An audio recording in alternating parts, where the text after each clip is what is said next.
मुरांबा मालिकेच्या आजच्या भागाचे अपडेट जाणून घेऊया आपल्या आजच्या या व्हिडिओमध्ये.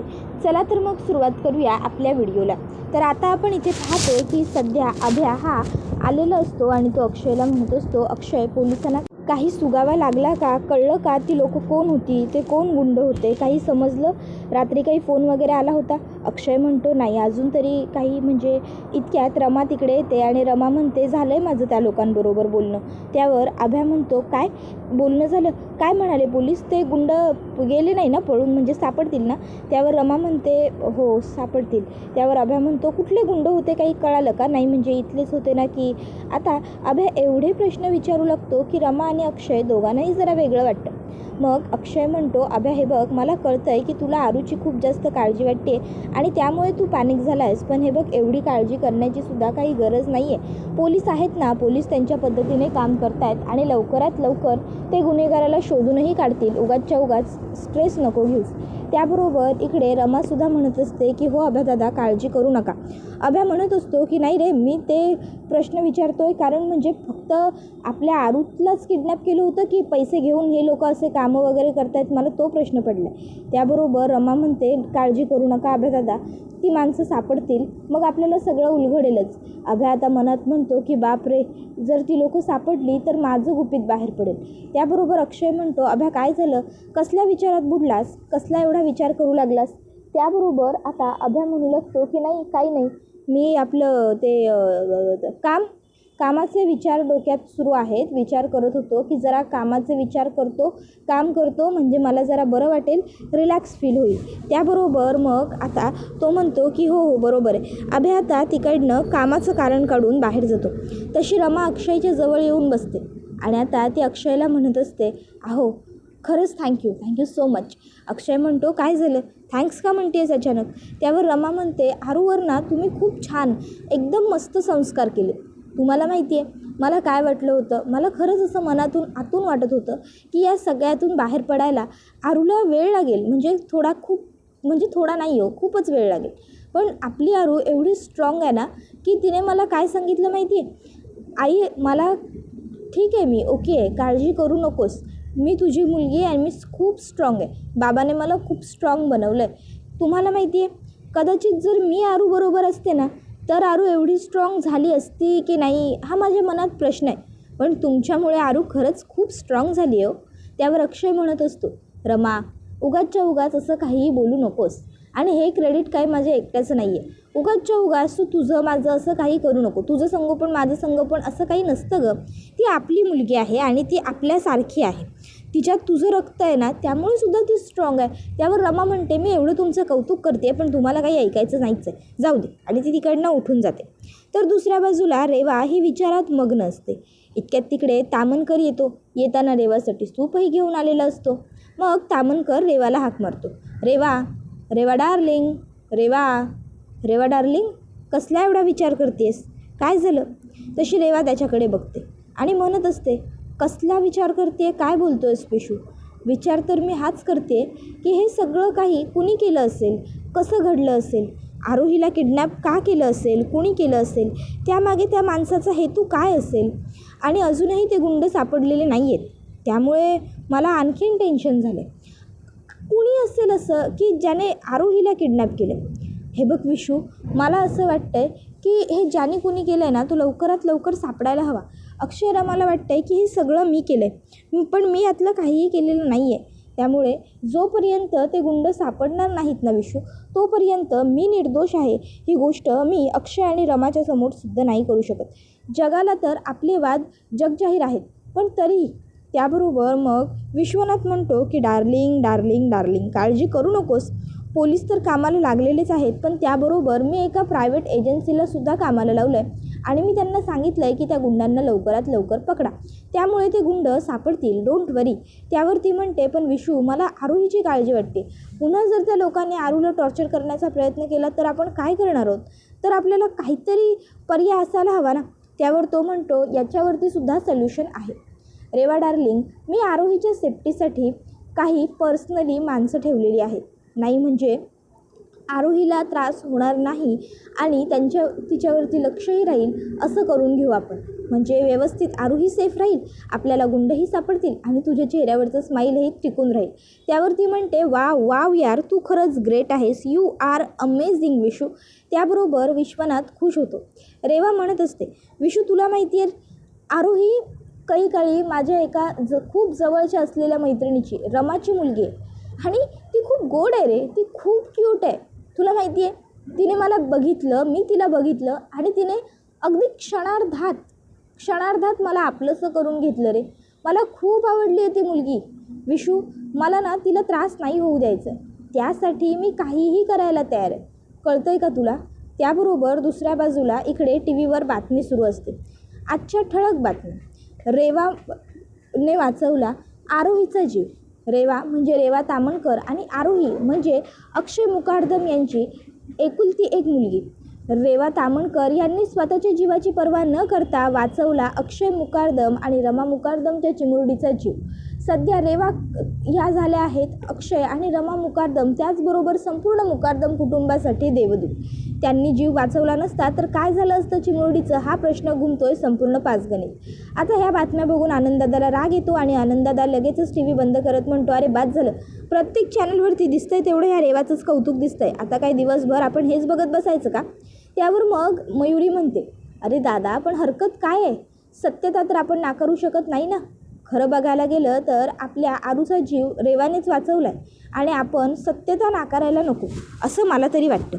त्याबरोबर लगेचच आता इकडे शशिकांत मुकादम म्हणतात, तिने वाचवलं आहे की तिनेच ट्रॅप केला होता ते काय माहिती. मला तर वाटत नाही की हे सगळं बरोबर योगायोगाने घडलं. नाही म्हणजे जिथे आपली आरू होती तिथेच बरोबर ती रेवा पोहोचली, तिकडे जाऊन बरोबर तिने त्या गुंडांबरोबर मारामारी केली आणि आपल्या आरूला वाचवलं, हे सगळं मला खरं वाटत नाही आहे. अक्षय म्हणतो, बरोबर बोललात तुम्ही बाबा, मलासुद्धा हे सगळं पटत नाही आहे. तुम्हाला बाकीच्या लोकांनासुद्धा संशय येत नाही आहे का. म्हणजे बघा ना, ती एवढीशी रेवा, ती पहिले तर आपण जिथे गेलो होतो आम्ही लोक तिकडेच आली, तिकडेच हे सगळं घडलं. त्याबरोबर मग अभयदादा म्हणतो, अक्षय अरे पण मग तुला म्हणायचं काय नेमकं. अक्षय म्हणतो, मला एवढंच म्हणायचं आहे की मला संशय आहे की ती रेवा एवढ्या लवकर सुधारू शकत नाही, बदलूच शकत नाही. त्याबरोबर मग आता लगेचच अभय म्हणतो, काका अहो पण असं का बोलताय, तुम्हीसुद्धा बदललातच नाही का, तुम्हीसुद्धा तर पहिले असे नव्हतात ना, पण तुम्ही बदललात. त्याबरोबर मग लगेचच शशिकांत मुकादम म्हणतात, मी बदललो कारण माझं तुम्हा सगळ्यांवरती प्रेम होतं, मी बदललो कारण मला तुम्हा सगळ्यांची काळजी होती, मी बदललो कारण मला तुम्हा सगळ्यांचा विचार होता, कळलं का. पण तसं रेवाच्या बाबतीत नाही आहे, कळतं आहे. त्याबरोबर आता मयुरी ही म्हणते, हो खरं आहे, बाबांना आपल्या सगळ्यांवरती पहिल्यापासून खूप जास्त जीव होता, बाबा आपली खूप जास्त काळजी करायचे, हे काही खोटं नाही आहे. त्याबरोबर पुढे ती सांगते की कदाचित रेवा ही बदलू शकली असती, पण रेवाच्या आयुष्यात तर तिला बदलावं असं कोणी नाही आहे, नाही म्हणजे तिच्या मागे पुढे कोणी नाहीच आहे ना. त्याबरोबर आता आयजी हे सगळं शांतपणे ऐकत असतात आणि मग आता अक्षय म्हणतो की हे बघा, तुम्ही बाकी काहीही म्हणा, काहीही विचार करा, पण रेवा सुधारणं शक्य नाही. त्याबरोबर मग आयजी म्हणतात, अरे एक मिनटं, तुम्हाला काय घाई आहे एवढं त्या रेवाला बोलायची, जाऊ देत ना, आपली आरोही वाचली, आपली आरोही सुखरूप घरी आली, एवढंही आपल्यासाठी पुरेसं नाही आहे का. उगाचच्या उगाच काय गरज आहे आपल्याला त्या रेवाच्या मागे लागायची, त्या रेवाचं जे काही असेल ते असेल, नंतर बघून घेता येईल. अक्षय म्हणतो, नाही आजी असं कसं बोलतेस तू, तिने हे सगळं जर जाणून बुजून केलं असेल तर. आजी म्हणते, अरे पण आता त्या विषयावर बोलून काही उपयोग आहे का. अक्षय म्हणतो, अगं आजी पण हे खोटं आहे, तिचं नाटक आहे, हे कळत नाही आहे का तुम्हाला. आजी म्हणते, हे बघ अक्षय, सध्या आमच्यासाठी आरू घरी परतली आहे ह्यापेक्षा महत्त्वाचं दुसरं काहीही नाही आहे. अक्षय म्हणतो, नाही तिच्या आईसाठी आणि तिच्या आजीसाठी जरूरच हे महत्त्वाचं आहे की ती घरी परत आली आहे, पण माझ्यासाठी हे सगळं कुणी केलं आहे हे शोधून काढणंही तितकंच महत्त्वाचं आहे. पोलिसांना मी कामाला लावलं आहे, पोलीस लवकरात लवकर शोधून काढतील. त्याबरोबर मग मयुरीसुद्धा म्हणते, हो ना अक्षय, मलासुद्धा एक गोष्ट कळत नाही आहे, ती म्हणजे जर रेवाने आरोहीला वाचवलं आहे तर आपण आता पुढे एवढा तामझाम का करतो आहे. त्यावर शशिकांत मुकादम म्हणतात, कारण आमचा मुळात रेवावरती विश्वासच नाही आहे, आम्हाला असं वाटत नाही की रेवाने हे सगळं काही केलं असेल. अक्षय म्हणतो, किती आहे एवढीशी रेवा त्या गुंडांसोबत मारामारी करते आणि आरोहीला वाचवते, तुम्हाला हे सगळं प्लांट वाटत नाही. इतक्यात त्या ठिकाणी आरोही येते. आरोही बाबा अशी जोरात हाक मारतच येते. अक्षय लगेच आरोहीला मिठी मारतो. त्यानंतर मग आरोही ही आई आजींजवळ येते आणि आई आजींच्या जवळ बसते. त्याबरोबर मग आरोहीला सगळे विचारतात की काय झोप झाली का तुझी? त्यावर आरोही म्हणते की हो झाली ना, मला छान झोप लागली. त्यानंतर मग आता पुढे अक्षय म्हणत असतो की मग आता ब्रेकफास्ट करून घे. आरोही म्हणते बाबा काल आपण फिरायला जाणार होतो पण आपला प्लॅन तर फ्लॉप झाला, मग आपण आज जाऊयात ना फिरायला. त्याबरोबर अक्षय म्हणतो बरं जाऊयात. त्यावर रमा तिकडे येते आणि आरोहीला ब्रेकफास्ट देत म्हणते आधी पहिला नाश्ता कर, मग कुठे जायचं आहे ते बघूया. त्याबरोबर इकडे रमा म्हणते काय झालं, तुम्ही सगळे असे एकाएकी शांत का झाला? त्यावर शशिकांत मुकादम म्हणतात की काही नाही, बघतोय आमचं जे मत आहे तेच तुझं मत आहे का काल जी घटना घडली त्याच्याबद्दल. त्यावर रमा म्हणत असते हे बघा बाबा, काय खरं काय खोटं, काय चूक काय बरोबर हे ठरवण्याची ही वेळ आहे असं मला तरी वाटत नाही. माझ्यासाठी माझी मुलगी महत्त्वाची आहे आणि माझी मुलगी माझ्यासमोर सध्या तरी सुखरूप आहे. त्यामुळे उगाचच्या उगाच मी नसत्या गोष्टींवरती लक्ष द्यायचं नाही असा विचार केला आहे आणि म्हणून मला सध्या तरी काहीही खरं खोटं करायचं नाही आहे. जाऊ दे, जे झालं आहे ते आपण बघू, पुढे कळेलच. त्याबरोबर मग आनंददादा म्हणतो मग आपण आता काय करायचं? त्यावर अक्षय म्हणतो गाफील राहायचं नाही. बघा रेवा आपल्या आयुष्यात येण्यामागे नक्की काहीतरी कारण आहे. याआधी त्याने आपल्या आयुष्यात किती वादळं आणली आहेत हे आपल्याला काही माहीत नाही आहे असं नाही आहे. आता बरोबर ती पाचगणीत आली.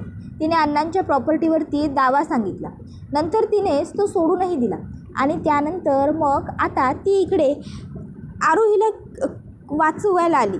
आरोहीला वाचवून झाल्यानंतरही ती निघून जाऊ शकत होती, पण अजूनही ती गेलेली नाही आहे. नक्कीच तिच्या मनात काहीतरी प्लॅन आहे, काहीतरी वेगळं आहे जे तिच्या मनात शिजतं आहे आणि म्हणून ती इकडनं जात नाही आहे. त्यामुळे आपल्याला गाफील राहून चालणार नाही, आपल्याला खूप जास्त काळजी घेतली पाहिजे. तर दुसऱ्या बाजूला इकडे तामणकर फोनवर बोलत असतो. तो म्हणत असतो की अरे असं कसं, फक्त प्रयत्न सुरू आहेत असं म्हणून चालणार आहे का? असं म्हणून तपास पूर्ण होणार आहे का? मला रिझल्ट हवेत, कळलं का तुम्हा लोकांना? मला रिझल्ट हवेत आणि लवकरात लवकर रिझल्ट हवेत, कळलं? त्याबरोबर मग आता लगेचच विशू फोन कट करतो. मग तो रेवाकडे येतो आणि म्हणतो रेवा डार्लिंग, अगं तू इकडे कशाला आलीस? तुझ्या जखमा अजूनही ओल्या आहेत, तुला आरामाची गरज आहे. त्यावर ती म्हणते विशू अरे ह्या जखमांचं काय घेऊन बसलंयस? अजूनही आपल्याला ती लोकं कोण होती, हे सगळं कोणी केलं, आरोहीला किडनॅप कोणी केलं हे काहीही कळालेलं नाही आहे, त्यामुळे मला जास्त त्रास वाटतो. त्यावर मग तामणकर म्हणतो डार्लिंग समजेल काळजी करू नकोस. हे बघ प्रत्येक गोष्टीला आपण तिचा वेळ दिला पाहिजे ना. त्यावर आता ती म्हणते वेळ, हे बघ काय चाललं आहे बातम्यांवरती. आजच्या ठळक बातम्या, विश्वनाथ तांबेडकर यांची पत्नी रेवा तामणकर यांनी वाचवला मुकादमांच्या चिमुरडीचा जीव. संपूर्ण मुकादम कुटुंबांसाठी रेवा ठरल्या देवदूत. आता ही बातमी बघून इकडे खूपच जास्त आनंद होतो तामणकराला. तर रेवा म्हणते बघ अख्ख्या शहराच्या नजरेत मी हिरो आहे, हिरो, पण मी स्वतःला सिद्धच नाही करू शकत आहे. मी निर्दोष आहे हे मी दाखवूनच नाही देऊ शकत आहे. मग मी काय करू? अक्षय आणि रमाला हेच वाटतं आहे की हे सगळं मी केलं आहे, मी घडवून प्लॅन करून त्यांच्या मुलीला किडनॅप केलं आहे, पण मी असं काहीही केलेलं नाही आहे, हे मला त्यांना दाखवायचं आहे. तर दुसऱ्या बाजूला इकडे अक्षय हा घडलेल्या प्रसंगाचा अगदी बारकाईनं विचार करत असतो. तो विचार करत असतो की हे सगळं नेमकं कसं झालं, काय झालं, रेवा बरोबर तिकडे कशी आली, काय घडलं. इतक्यात तिकडे रमा येते.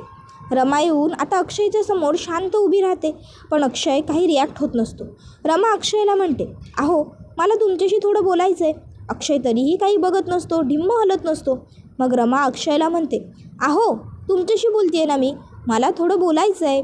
त्यावर अक्षय म्हणतो हां बोल ना, काय बोलायचं आहे? त्यावर मग रमा म्हणू लागते अहो तुम्हाला खरंच असं वाटत नाही आहे का की रेवा बदललेली नाही आहे म्हणून?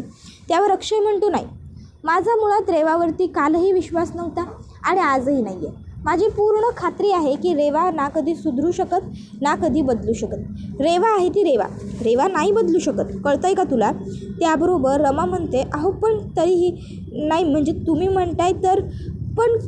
त्याबरोबर अक्षय म्हणतो रमा काय होतं ना, कधी कधी एखादं गणित सोडवताना बघ आपण एखादा अंक वरती खालती लिहितो आणि नंतर त्या गणिताचं पूर्ण समीकरणच बदलून गेलेलं असतं.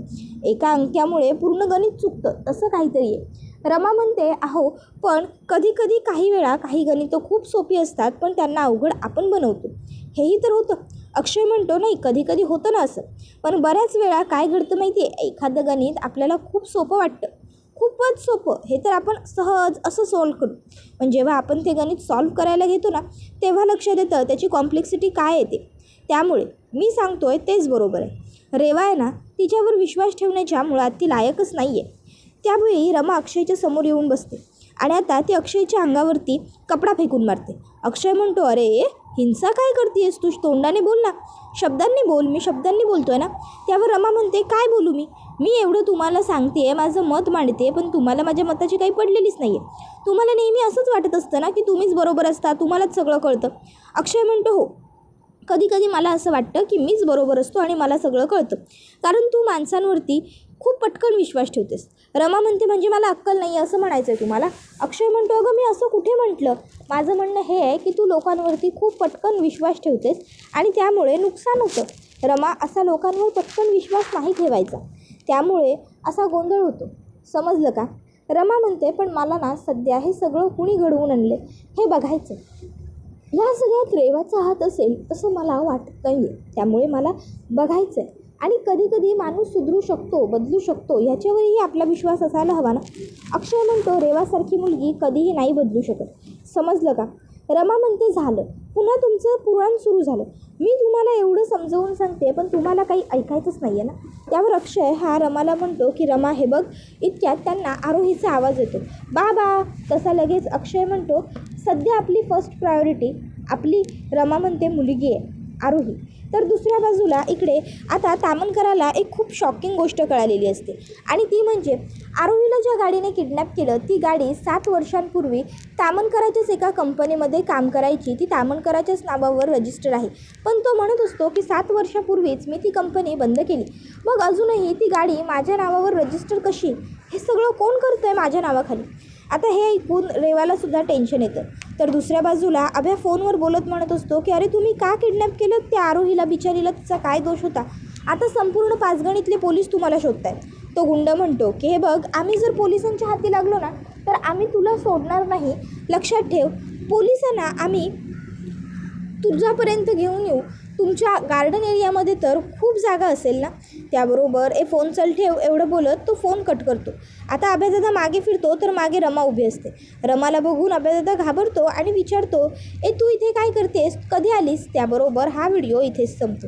व्हिडिओ आवडला असेल तर व्हिडिओला लाईक करा, चॅनलवर नवीन असाल तर चॅनलला सबस्क्राईब करा आणि बेल आयकॉन आठवणीने प्रेस करा, जेणेकरून तुम्हाला पुढच्या प्रत्येक व्हिडिओचं नोटिफिकेशन मिळत जाईल आणि सर्व व्हिडिओंचा आनंद हा अगदी उत्तम पद्धतीने घेता येईल. चला तर मग प्रेक्षकांनो, आजच्या पुरतं इथेच थांबूया. पुढचा व्हिडिओ येईपर्यंत टाटा, बाय बाय.